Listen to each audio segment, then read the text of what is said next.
Et vous savez, là on est en mode tournoi. Les casques sont mis, sont bien isolés. Durant ces phases du côte à côte, à partir du top 8, ils seront en versus sur la grande scène. Et première entière de Daigo qui a si bien le gambit d'ouverture de Gamerby. En même temps, si Daigo avait fait Hadoken, ce saut aurait pu permettre d'ouvrir de façon assez importante sur des dégâts que l'on sait conséquents. Parce que les dégâts de Elena quand même bien présents. Mais sans barre de Yex, eh bien, il ne peut pas punir le jeu d'Hadoken. Regardez le décalage balayette, il va tenter un petit overhead, puis il se replie immédiatement. Daigo qui applique un jeu très propre. Très propre.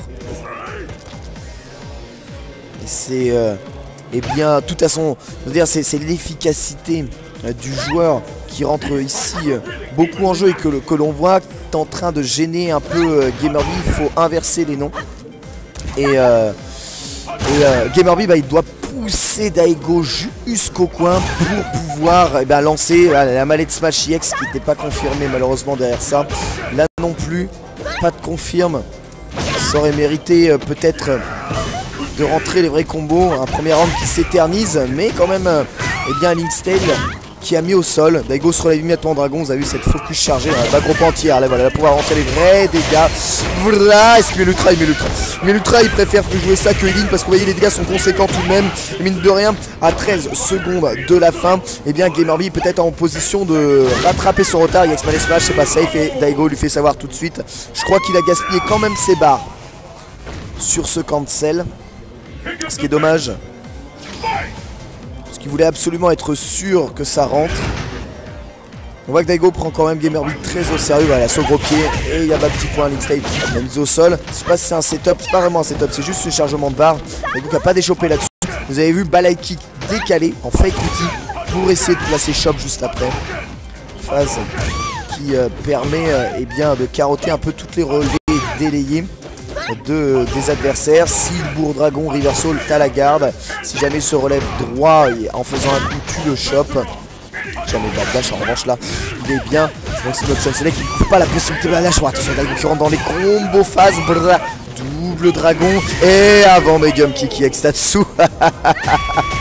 Je vois F-Word à côté de moi qui est scandalisé par ce qu'il vient de voir. 1-0. 1-0 en faveur de Daigo.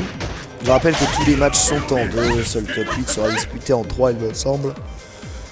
Selon les règles officielles du Capcom Pro Tour. Mais Focus qui ramasse bien le Hadoken à cette distance là, c'est une grosse erreur quand même parce que Daigo va se retrouver dans un coin pas facile, mais là il fait mal sa relevée décalée et du coup il se relève et petits points qui n'ont pas été enchaînés et du coup Gamerby fait sa vie, voilà, overhead, light punch, refocus et Link's Tale qui va faire de gros dégâts appuyé par un stun.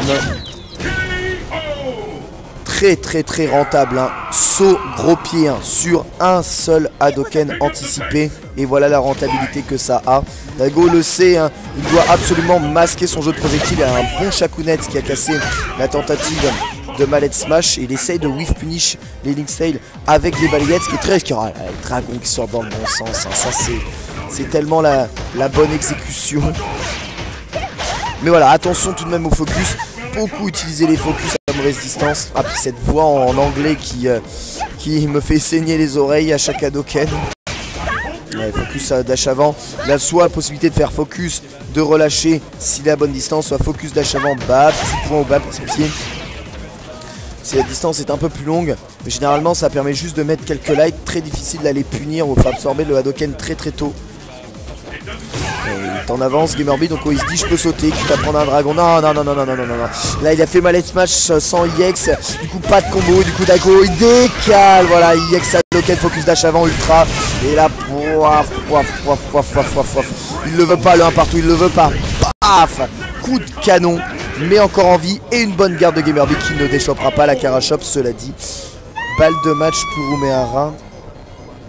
Et une qualification donc en phase finale winner du top 16 de ce tournoi. Voilà, encore, vous voyez, focus dash avant à cette distance-là. Maintenant, il pousse Daigo dans une situation de points. Voilà pourquoi Daigo réagit et se décale en essayant de mettre ses bas moyens pieds. Et il y a les overheads d'Elena qui sont gênants. Il peut pas trop bourrer les bas moyens pieds sinon il se fait toucher. Et c'est le mallet smash, chose assez normale. Optimisation. Daigo qui piffe, mais la punition qui est pas bonne avec le gros point qui piffe aussi. Alors qu'il avait bien carotté le dragon. Ah, puis là maintenant il est dans sa tête parce que Daigo il sort une frame, mais il a raté le side jump cross-up. C'est assez bizarre. C'est safe ça ou pas? Il a voulu taper trop tôt. Du coup ça Daigo l'a rendu safe. Et Daigo l'a rendu bien gratuit, puisque là il va pouvoir placer l'ultra facilement et faire de très gros dégâts.